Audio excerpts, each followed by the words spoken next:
America Israel దాడులు Iran ప్రతిదాడులతో పశ్చిమాసియాలో యుద్ధ వాతావరణం నెలకొంది. ఇరాన్పై బాంబుల వర్షం కురుస్తోంది. అక్కడ సైనిక స్థావరాల్ని ధ్వంసం చేస్తున్నాయి. అటు సుప్రీం లీడర్ ఖమేనీ మరణంతో ఇరాన్ ప్రతీకారంతో రగిలిపోతోంది. ఇజ్రాయెల్ గల్ఫ్ దేశాలపై విరుచుకుపడుతోంది. అమెరికా స్థావరాలు టార్గెట్గా ఆయా దేశాలపై మిసైళ్లు, డ్రోన్లతో దాడులకు దిగుతోంది. ఈ దాడుల్లో వందలాది మంది ప్రాణాలు కోల్పోయారు.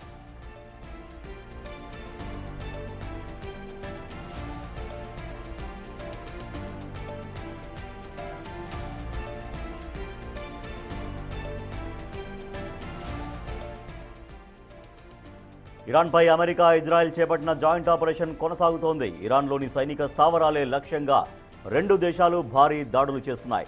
Iran Islamic Revolutionary Guard Corps headquarters సైతం ధ్వంసం చేశామని అమెరికా మిలిటరీ ప్రకటించింది. పాము తల తెగ నరికామన్న US Central Command most powerful మిలిటరీగా చెప్పుకునే ఐఆర్జీసీకి హెడ్ క్వార్టర్స్ లేకుండా చేశామని ట్వీట్ చేసింది.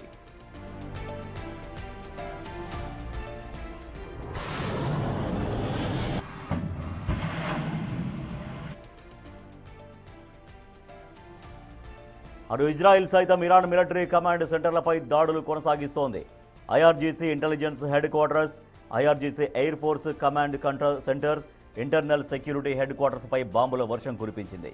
ఇరాన్లోని కీలక క్షిపణి స్థావరాలపై B-2 స్టెల్త్ బాంబర్లతో దాడులు చేశామని, ఒక్కోటి 907 కిలోల బరువైన భారీ బాంబులతో విధ్వంసం సృష్టించామని ప్రకటించింది. ఇరాన్ అధికారిక టీవీ IRIB హెడ్ క్వార్టర్స్ పైన ఇజ్రాయెల్ క్షిపణి దాడులు చేసింది. అయితే ప్రత్యామ్నాయ మార్గాల ద్వారా ప్రసారాలు కొనసాగిస్తున్నట్లు IRIB వెల్లడించింది.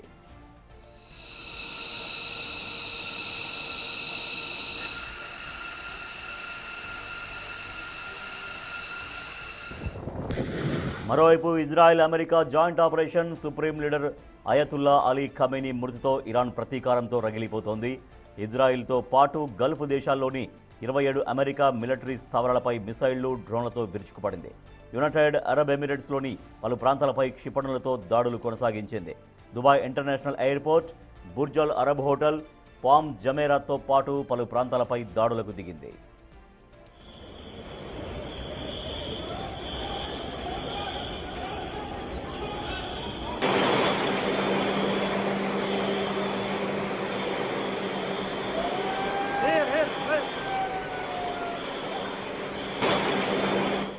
యుఏఈలో ఆదివారం రాత్రంతా సైరన్ల మోత వినిపించింది. దీంతో జనానికి కంటి మీద కునుకు కరువైంది. అబుదాబి ఇంటర్నేషనల్ ఎయిర్పోర్టుపై జరిగిన దాడిలో ఒకరు చనిపోగా 7గురు గాయపడ్డారు. అయితే ఈ దాడిని అబుదాబి ప్రభుత్వం ఇంకా ధృవీకరించలేదు. దోహాలో డజనుకు పైగా పేలుళ్లు జరిగాయి. అమెరికా నౌకలకు మందుగుండు సరఫరా చేసే నౌక పైన కూడా ఇరాన్ దాడి చేసింది. శనివారం బాలికల పాఠశాలపై జరిగిన దాడిలో మృతుల సంఖ్య 185కు పెరిగినట్లు ఇరాన్ ప్రకటించింది. תיזהרו, יו, כפיר. יו, ספינת הענוגות. ספינת הענוגות שם. אוי, יו. ఇరాన్ దాడులతో ప్రధాని Narendra Modi UAE president Sheikh Mohammed bin జాయెద్తో ఫోన్లో మాట్లాడారు. ఇరాన్ దాడులను మోడీ తీవ్రంగా ఖండించారు. ఉద్రిక్తతలను తగ్గించడం, శాంతి భద్రతలను భారత్ సమర్థిస్తుందని చెప్పారు. దాడుల్లో చనిపోయిన వారికి ప్రగాఢ సానుభూతి వ్యక్తం చేస్తూ ట్వీట్ చేశారు ప్రధాని.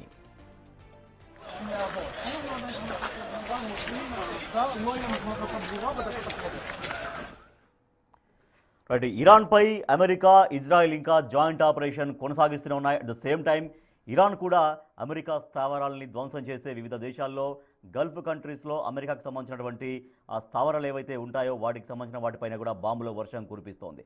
మా ప్రతినిధి శివ మరింత సమాచారం. సార్ శివ, ఇప్పటికే రెండు దేశాలు ఇటు ఇరాన్, అటు అమెరికా, ఇజ్రాయెల్ వరుస దాడులు చేసుకుంటూనే ఉన్నాయి. సో ప్రధానమంత్రి మోడీ కూడా యుఏఏ ప్రెసిడెంట్కు ఫోన్ కూడా చేసి మాట్లాడారు.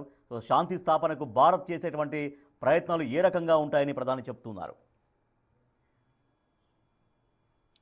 రైట్ రాజేష్, మూడవ రోజు కూడా ఈ దేశాలన్నీ కూడా ఒకరిపై ఒకరు దాడులు చేసుకుంటున్నాయి. ఇజ్రాయెల్, అమెరికా సంయుక్తంగా ఇరాన్ పైన దాడులు చేస్తున్నాయి. ఏదైతే ఇరాన్ సుప్రీమో ఖమేనీ చనిపోయిన తర్వాత, అంటే ఇజ్రాయెల్ దాడిలో ఖమేనీ మృత్యువాత పడ్డారు. దాని తర్వాత ప్రతీకార దాడులు ఉంటాయి, భీకరంగా దాడులు చేస్తామంటూ కూడా ఇరాన్ ప్రభుత్వం కేబినెట్ లో ఒక నిర్ణయం తీసుకుంది. దానికి అనుగుణంగానే ఖమేనీ చనిపోయిన తర్వాత దాడులు ప్రారంభించింది. ఇక మూడవ రోజు నిన్న అర్ధరాత్రి నుంచి కూడా ఇరాన్ ఇటు ఇజ్రాయెల్, అమెరికా, మరోవైపు దాని మిత్ర దేశాలు ఏవైతే గల్ఫ్ కంట్రీస్ ఏవైతున్నాయి పశ్చిమాసియాలో వాటన్నిటిపై కూడా దాడులు చేస్తోంది. ఇటు అబుదాబి కానీ, దుబాయ్, మరోవైపు ఇతర దేశాలపైన యుఏఈ పైన కూడా ఇరాన్ దాడులు చేస్తుంది. దానిలో భాగంగా ప్రధాని నరేంద్ర మోడీ కూడా యుఏఈ పై దాడి చేయడానికి ఖండిస్తున్నారు. శాంతిపూర్వక వాతావరణంలో అందరూ ఉండే విధంగా కూడా చర్యలు తీసుకోవాలనేది కూడా ప్రధానంగా ప్రధాని నరేంద్ర మోడీ ఒక సందేశం కూడా ఇచ్చే విధంగా ఒక ట్వీట్ చేశారు. అంటే ఎవరైతే దీంట్లో యుఏఈకి సంబంధించి కానీ ఇతర దేశాలకు సంబంధించి కానీ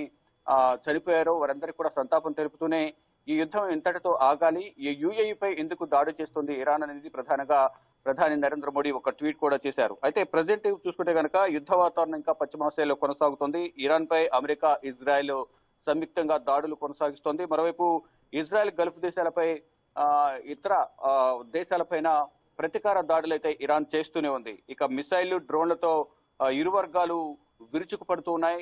ఏ డ్రోన్, ఏ మిసైల్ ఎక్కడ వచ్చి పడుతుంది అనేది కూడా అన్ని దేశాల ప్రజలు తీవ్ర ఆందోళన వ్యక్తం చేస్తున్నారు. అయితే యుద్ధ ప్రభావం కనిపిస్తున్న దేశాలు ఏవైతే ఉన్నాయో ఆ దేశాల ప్రజలందరూ కూడా తీవ్ర ఆందోళన వ్యక్తం చేస్తున్నారు. దానిలో భాగంగానే అక్కడున్న ప్రజలందరినీ కూడా సురక్షితంగా ఉండాలంటూ కూడా ఆయా దేశాల ప్రభుత్వాలు, ప్రభుత్వాధినేతలు పలు సూచనలు చేస్తున్నాయి. అక్కడున్న ఎంబసీ కార్యాలయాలు సంప్రదించాలంటూ కూడా ఆదేశాలు ఇస్తున్నారు. ఇటు భారత ప్రభుత్వం కూడా ఎప్పటికప్పుడు అక్కడున్న భారతీయులకు పలు సూచనలు చేస్తున్నారు. ఎంబసీల ద్వారా సమాచారాన్ని తెలుసుకోండి, అక్కడి నుంచి ఖాళీ చేసేందుకు ప్రయత్నాలు తీసుకొస్తామంటూ కూడా భారత ప్రభుత్వం ఎప్పటికప్పుడు భారత విదేశాంగ శాఖ మంత్రి ఎస్ జయశంకర్ కూడా ఇటు ఈ వివిధ దేశాలకు సంబంధించిన అధినేతలతోనూ ఎంబసీ కార్యాలయాలతోనూ కూడా మాట్లాడుతూ ఉన్నారు. ఇక ఐఆర్జీసీ ఇరాన్ కి సంబంధించిన రెవల్యూషనరీ గార్డ్స్ సంబంధించిన హెడ్ క్వార్టర్స్ పై అమెరికా దాడి చేసింది.